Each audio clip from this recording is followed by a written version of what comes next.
Umat yang dikasihi Tuhan yang saat ini ada di rumah, di hari Minggu ini, hari yang khusus, marilah kita beribadah kepada Tuhan. Kita siapkan hati kita dengan berdiri dan bersuka cita. Kita menyanyikan Mazmur 89.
kita adalah dalam nama Tuhan yang menjadikan langit dan bumi.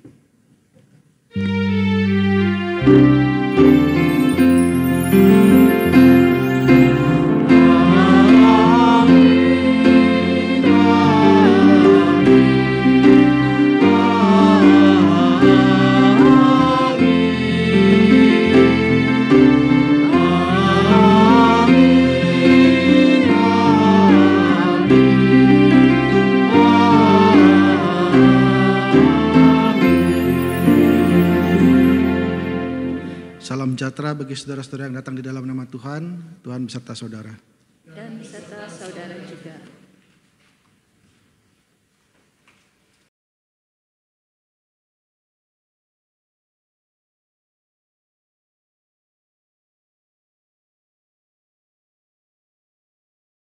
Umat Tuhan, kebaktian hari ini adalah kebaktian Minggu biasa dengan tema upah di dalam Tuhan. Tidak terasa sudah separuh tahun kita lalui di tahun 2020 ini. Tentu ada banyak peristiwa yang telah kita alami, baik suka maupun duka, baik yang terencana maupun yang tidak. Alangkah baik bila kita menggunakan waktu di tengah tahun ini untuk merefleksikan pengalaman hidup yang telah kita jalani.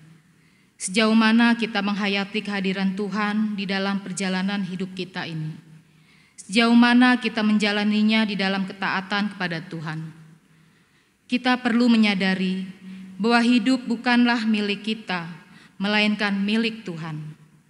Karena itu, hidup yang kita jalani haruslah hidup yang memuliakan Tuhan, yang akan membawa kita kepada upah, yaitu kehidupan yang kekal. Untuk itu, marilah kita pergunakan waktu ini untuk memeriksa kembali kehidupan yang sudah kita lalui. Apakah kita sudah melaluinya dengan memuliakan Tuhan atau belum? Dan dengan sungguh-sungguh mengakui dan menyesali segala perbuatan salah kita di hadapan Tuhan. Mari kita berdoa. Bapa di surga, kami mengucap syukur pada hari ini kami dapat beribadah kembali pada Tuhan. Kami mengucap syukur atas pemeliharaan Tuhan di dalam kehidupan kami. Saat ini juga Tuhan, kami datang ke hadapan Tuhan, memohon pengampunan atas segala dosa dan kesalahan kami. Kami menyesali perbuatan-perbuatan kami yang tidak memuliakan Tuhan. Kami tidak taat pada kehendak Tuhan. Kami tidak menghayati kehadiran Tuhan dalam hidup kami. Kami juga lupa bahwa kami adalah milik Tuhan, yang diutus untuk memuliakan Tuhan, untuk menyatakan kasih pada sesama kami. Ampuni kami ya Tuhan, kasihanilah kami, layakkanlah kami untuk mendapatkan anugerah-Mu. Di dalam nama Tuhan Yesus, kami berdoa dan memohon. Amin.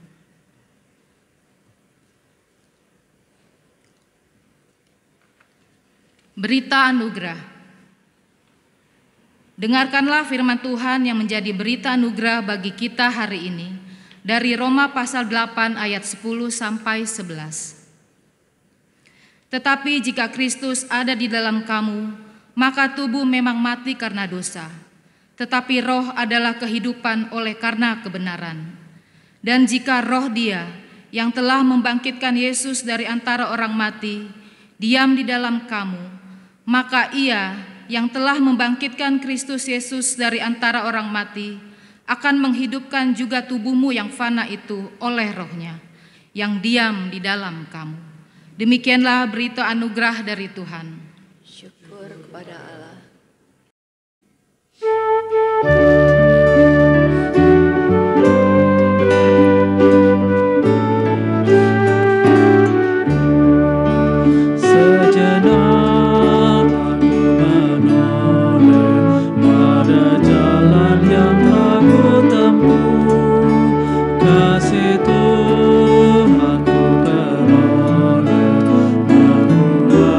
Terteguh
Saudara-saudara, mari kita berdoa.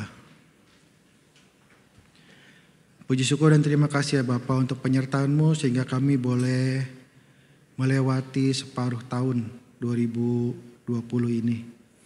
Kami percaya ya Tuhan, di sepanjang perjalanan kami di tahun 2020 ini, Tuhan senantiasa menyertai kami. Walaupun kami menghadapi banyak rintangan dan tantangan, tetapi karena pertolongan Tuhan, kami boleh ada pada saat ini. Biarlah kiranya Tuhan juga menyertai kami dalam pemberitaan firman yang sebentar lagi akan kami dengarkan, supaya kami bukan saja mendengar, tetapi melakukan firman itu di dalam kehidupan kami. Sertai hamba-Mu yang akan menyampaikannya, agar dengan penyertaan Tuhan segala perkataan yang keluar dari mulutnya sesuai dengan kehendak Tuhan. Di dalam nama Tuhan Yesus Kristus kami berdoa, amin. Dengarkanlah Injil Tuhan Yesus Kristus menurut Matius pasal 10 ayat 40 sampai 42.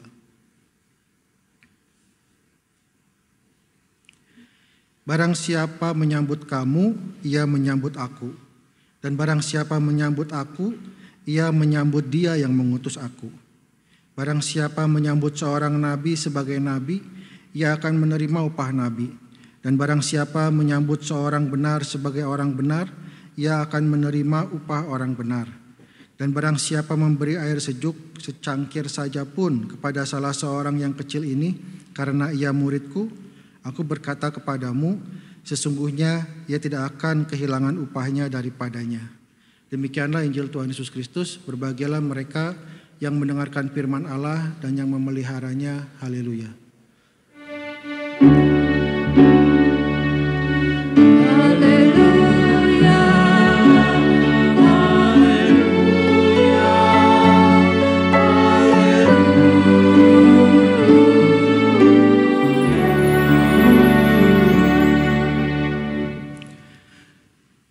Ya saudara-saudara, seperti sudah disampaikan di awal tadi, bahwa kita saat ini sudah melewati separuh tahun 2020. Di minggu terakhir bulan Juni, kurang lebih sudah setengah tahun lah ya. Ada banyak pengalaman hidup yang terjadi. Banyak atau enggak ya? Banyak atau tidak gitu. Karena kita di rumah terus ya. Kalau menurut saya sih banyak, walaupun kita harus tinggal di rumah karena pandemi yang sedang kita hadapi saat ini. Meskipun kita di rumah, tetapi ada banyak hal baru yang kita temui. Ada tantangan baru yang justru berbeda dari yang rutin kita lakukan. Ya, hal baru, tantangan baru membuat kita menjadi stres ya. Ada dalam tekanan. Meskipun awalnya ketika kita diminta untuk diam di rumah, masih banyak orang yang bisa mensyukuri, ya, mengatakan, ya masih ada hal baik lah, kita jadi punya waktu untuk lebih dekat dengan keluarga. Awalnya, lama-lama, ketika ternyata nih, kan anak juga sekolah dari rumah ya, orang tua harus terlibat mendidik anaknya, lama-lama mulai pusing juga, karena rupanya apa yang dipelajari anak-anak sekarang sudah berbeda dengan apa yang dipelajari orang tuanya dulu. Caranya, metodenya, ilmunya juga beda. Ya. Sehingga tidak jarang orang tua jadi kesulitan mengajar anaknya. Lalu ujung-ujungnya jadi anaknya diomel-omelin ya. Anaknya juga jadi stres, karena ternyata orang tuanya lebih galak dari gurunya. Kalau sebelumnya yang bekerja dari rumah berpikir ya lumayan lah, gak usah bermacet-macetan. Tapi kenyataannya ketika mulai bekerja dari rumah ya emang gak kena macet. Tapi jam kerjanya juga menjadi gak jelas gitu. Ya. Kadang-kadang lebih pagi harus sudah bekerja. Kadang-kadang sampai malam masih diminta untuk menyelesaikan suatu tugas. Ya.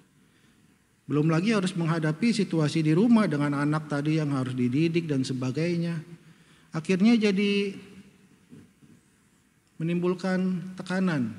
Ya, yang masih bisa bekerja dari rumah masih lebih baik lah ya. Kalau yang sudah tidak bisa bekerja, tidak berpenghasilan, tambah stres lagi.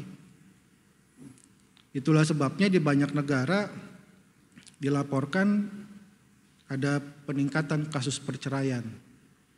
Kenapa? Karena tadi ada tantangan-tantangan baru yang dihadapi sehingga menimbulkan tekanan. Kalau di situasi normal berantem nih Pak Sutri, mungkin salah satunya bisa pergi menenangkan diri. Sekarang kan berantem gak bisa kemana-mana, di situ terus gitu. Itu di dalam kehidupan rumah tangga. Dalam dunia usaha sama juga, banyak tantangan-tantangan baru. Kalau orang berusaha kan maunya masa depan itu bisa diprediksi, sehingga bisa mengatur strategi untuk usahanya itu.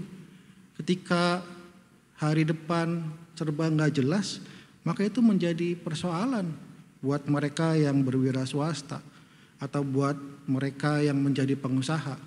Bukan hal yang baik, itu tantangan-tantangan. Dalam kehidupan bergereja ya sama juga, banyak tantangan-tantangan baru. Kalau tidak karena pandemi, rasanya kita tidak akan beribadah seperti ini melalui media digital. Itulah sebabnya tadi saya katakan, walaupun kita berbulan-bulan diam di rumah, tetapi ada banyak hal yang kita lewati. Ada banyak persoalan, ada banyak tantangan. Pertanyaannya kemudian, apakah dalam kesemuanya itu kita tetap menghayati kehadiran Tuhan? Atau kita sudah mulai bertanya, Tuhan di mana? Apakah di dalam kesemuanya itu kita tetap menjalaninya di dalam ketaatan dan kebenaran? Adakah yang dapat kita sampaikan sebagai kesaksian tentang Tuhan? Kalau kita melewati semuanya tadi karena banyak tantangan baru, kita stres dan kita melaluinya dengan marah-marah, dengan berkeluh kesah. Ya apa yang mau kita sampaikan sebagai kesaksian? Bahwa kita marah-marah, itu kan bukan kesaksian. Ya. Kenapa kita harus bersaksi? Ya karena hidup kita bukan lagi milik kita. Hidup kita ini milik Tuhan. Sehingga kita harus memakai hidup kita ini untuk memuliakan Tuhan. Kenapa kita harus bersaksi? Karena kita ini diutus oleh Tuhan untuk menghadirkan tanda-tanda kerajaan Allah. Untuk tetap menyatakan kebenaran walaupun banyak rintangan. Itulah sebabnya tadi apa yang dapat kita sampaikan sebagai kesaksian kita ketika kita sudah menjalani setengah tahun 2020 ini. Banyak rintangan ya, tapi toh Tuhan Yesus juga sudah menyampaikan apa adanya. Tuhan Yesus tidak menutup-nutupi, ikutlah aku nanti semuanya jadi mudah, kan enggak. Tuhan Yesus sudah menyampaikan bahwa mereka yang hidup sebagai murid Kristus yang diutusnya itu dalam Matius 10 ayat 16 dikatakan seperti domba yang diutus ke tengah-tengah serigala, ke tengah-tengah bahaya. Disampaikan di sepanjang pasal Matius 10 itu bahwa kita akan dibenci, akan dikhianati, akan dianiaya. Bahkan dalam Matius 10 35 sampai 39 dikatakan dapat terjadi konflik di dalam keluarga. Itu tantangan rintangan yang dihadapi oleh kita, murid-murid Kristus. Tetapi Tuhan juga memberi jaminan dan pengharapan bahwa mereka yang bertahan sampai kesudahannya akan selamat. Matius 10 ayat 22. Atau di ayat yang ke-31 dikatakan, jangan takut karena kamu lebih berharga dari banyak burung pipit. Jadi kalau burung pipit saja dipelihara Tuhan, apalagi kita yang lebih berharga dari banyak burung pipit. Memang akan ada banyak tantangan yang kita hadapi sebagai murid-murid Kristus yang diutus untuk menyatakan kerajaan Allah, untuk menyampaikan kabar sukacita. Tetapi Tuhan juga akan menyertai kita, akan memelihara kita karena kita berharga di mata Tuhan. Ada rintangan, tapi ada penyertaan Tuhan. Karena itu sebagai orang-orang Kristen yang sudah dipanggil dan diutus, kita harus terus menjalankan tugas pengutusan itu. Sehingga pertanyaan tadi, apa yang bisa saudara sampaikan sebagai kesaksian? Menjadi pertanyaan yang penting, yang harus kita renungkan di tengah-tengah tahun ini. Sebab kita ini adalah utusannya. Dalam Matius 10 ayat 40 tadi dikatakan, barang siapa menyambut kamu, ia menyambut aku, kata Tuhan. Ya. Kamu dalam bacaan kita menunjuk kepada 12 murid yang dipanggil dan diutus Tuhan. Kamu dalam konteks kita pada saat ini menunjuk kepada kita semua, orang-orang Kristen, murid-murid Kristus di zaman ini. Ya. Kita ini yang diutus, dan siapa yang menyambut kita dikatakan ya seperti menyambut Kristus. Artinya apa? Kita para utusan tidak lagi bertindak atas nama kita, tetapi atas nama Dia yang mengutus kita. Kita ini merepresentasikan Tuhan yang mengutus kita. Seperti duta besar lah ya. Duta besar kan 24 jam hidupnya, bukan cuma pada saat dia di kantor, tapi selama dia menjadi duta besar, maka dia gak bisa bilang lagi ini urusan pribadi. Apapun yang dia katakan, apapun yang dia lakukan, merepresentasikan negara yang mengutusnya. Sehingga kalau seorang duta besar melakukan kesalahan, yang malu itu satu negara. Kita ini utusan Tuhan, duta-dutanya Tuhan. Kalau karena banyak rintangan, banyak persoalan, masa depan tidak bisa kita pastikan karena serba gak pasti seperti sekarang. Kalau kita tiap hari marah-marah karena itu, mengeluh, melakukan hal yang jahat, melakukan hal yang dosa, lantas bagaimana gitu? Dengan tugas kita, ya. Kita ini diutus Tuhan, tidak lagi mewakili diri kita. Hidupku bukannya aku lagi, tetapi Kristus. Kalau seperti itu, yang kita lakukan cuma berkeluh kesah, cuma marah-marah bikin dosa, kira-kira upah apa yang akan kita dapat? Dalam Roma 6 ayat 23 dikatakan, sebab upah dosa ialah maut, tetapi karunia Allah ialah hidup yang kekal dalam Kristus Yesus Tuhan kita. Artinya kalau dosa yang kita kerjakan, upahnya ya maut. Tetapi kalau pekerjaan Tuhan yang kita nyatakan, upahnya adalah keselamatan. Hidup yang kekal dalam Kristus Yesus Tuhan kita. Artinya kita ini diutus, tetapi apa? Kita sudah menjalankan tugas pengutusan kita dengan baik. Karena itu menjadi tepat buat kita semua di pertengahan tahun ini untuk berefleksi, untuk memeriksa kembali bagaimana perjalanan setengah tahun ini kita lalui. Di mana kita menghadapi banyak tantangan-tantangan baru, hal-hal yang kita tidak duga sebelumnya. Kalau kita melihat masih banyak hal yang tidak baik yang kita lakukan, ini kesempatan kita untuk memperbaiki. Kalau pertanyaan tadi, apa yang dapat kita sampaikan sebagai kesaksian? Ternyata kita nggak punya, bisa menjadi warning buat kita, peringatan buat kita, supaya kita lebih sungguh-sungguh menjalani hidup di dalam kebenaran. Meskipun kita menghadapi banyak tekanan, banyak persoalan, kita harus mengingat bahwa saya bukan lagi saya sebagai pribadi, tetapi saya ini adalah utusan Tuhan. Sehingga apa yang saya lakukan sebagai tanggapan terhadap persoalan saya juga harus merepresentasikan Kristus. Sehingga orang yang melihat kita boleh mengenal Kristus melalui sikap kita dalam menghadapi kehidupan.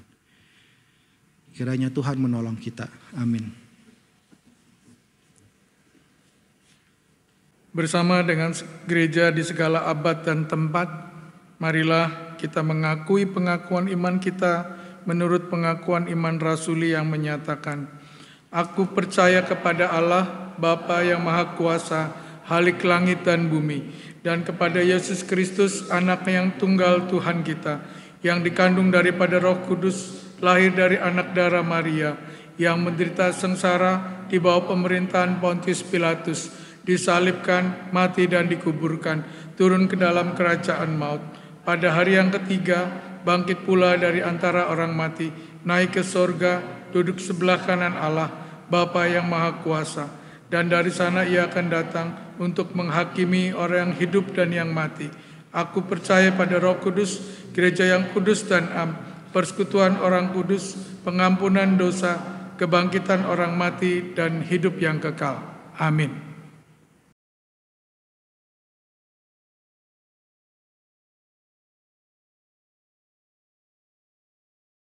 Mari kita berdoa.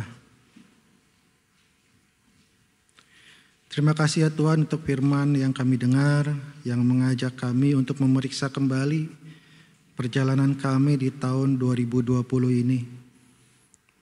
Kami diajak untuk kembali melihat bagaimana tanggapan kami ketika kami menghadapi tantangan-tantangan yang baru. Apakah kami sudah menghadapinya di dalam Tuhan dengan tetap berpengharapan, dengan tetap melakukan apa yang baik, dengan tetap memberitakan sukacita bagi sekitar kami.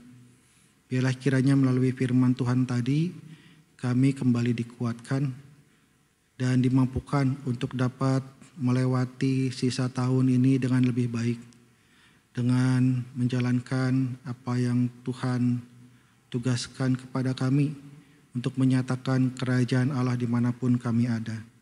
Pada saat ini ya Tuhan, kami mau berdoa untuk saudara-saudara kami yang mungkin tidak dalam keadaan sehat, yang harus menjalani proses pengobatan, baik karena usia yang lanjut atau karena penyebab yang lain. Biarlah kiranya Tuhan menyertai mereka, Tuhan senantiasa menolong mereka di dalam sakit penyakit yang dihadapi, agar dengan pertolongan Tuhan mereka dapat tetap berpengharapan, dapat menjalaninya dengan sukacita karena mereka tahu Tuhan yang akan menolong mereka.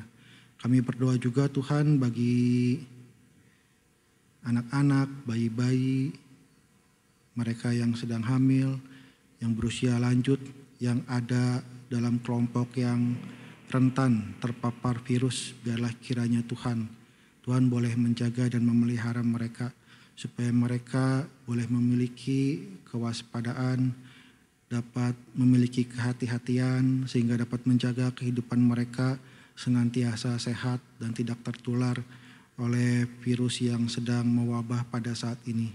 Kami berdoa juga untuk GKI Pakis Raya yang berencana untuk kembali melaksanakan ibadah di gereja.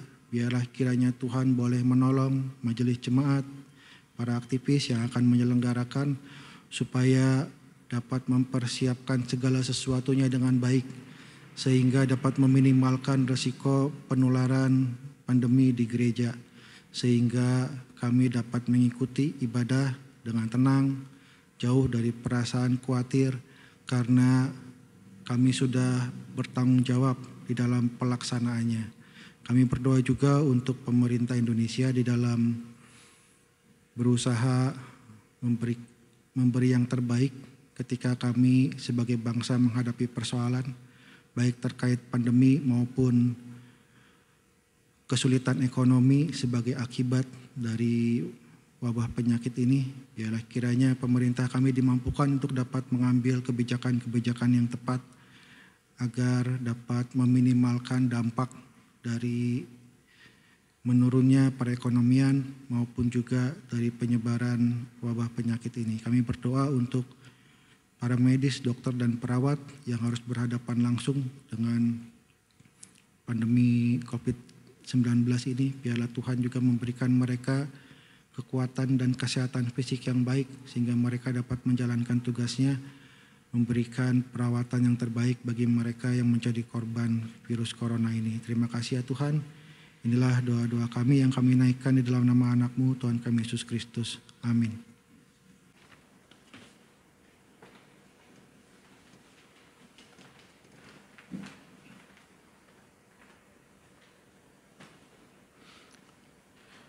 Saudara-saudara yang dikasihi Tuhan, kita akan memberikan persembahan kita kepada Tuhan.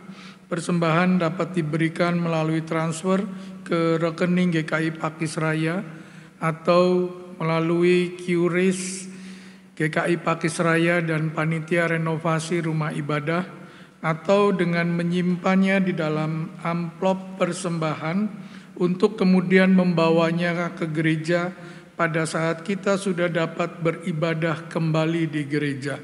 Kita akan melendasi persembahan kita dengan firman Tuhan yang diambil dari Mazmur 50 ayat 23. Siapa yang mempersembahkan syukur sebagai korban, ia memuliakan aku. Siapa yang jujur jalannya, keselamatan yang dari Allah akan kuperlihatkan kepadanya.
Mari kita berdiri, kita akan menaikkan persembahan kita kepada Tuhan. Allah Bapa kami ada di surga, kami mengucap syukur untuk pemeliharaan dan kasih setia Tuhan di dalam kehidupan kami, di dalam berbagai situasi yang kami hadapi saat ini. Kami tetap merasakan pemeliharaan Tuhan di dalam kehidupan kami. Oleh karena itu Bapa, kami sepatutnya lah dan selayaknya untuk menaikkan syukur kami kepada Tuhan. Kiranya Engkau boleh menerima persembahan kami dan persembahan atas hidup kami kepada Tuhan. Di dalam nama Yesus Kristus kami menaikkan persembahan kami. Amin.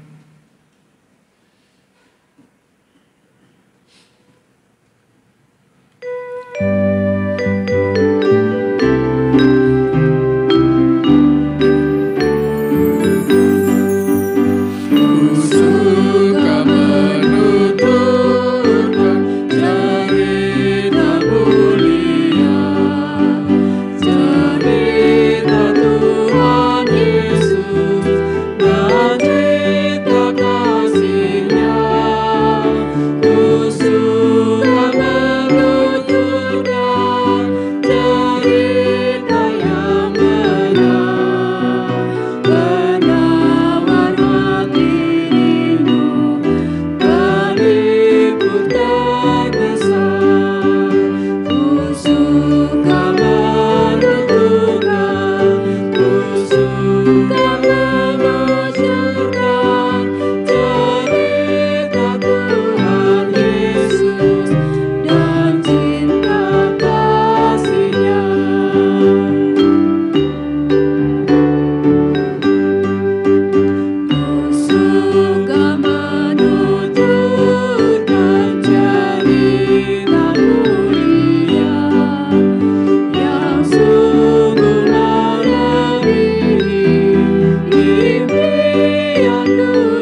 Saudara, arahkanlah hatimu kepada Tuhan. Jadilah saksi Kristus. Terpujilah Tuhan. Terimalah berkat Tuhan. Tuhan memberkati engkau dan melindungi engkau. Tuhan menyinari engkau dengan wajah-Nya dan memberi engkau kasih karunia. Tuhan menghadapkan wajah-Nya kepadamu dan memberi engkau damai sejahtera.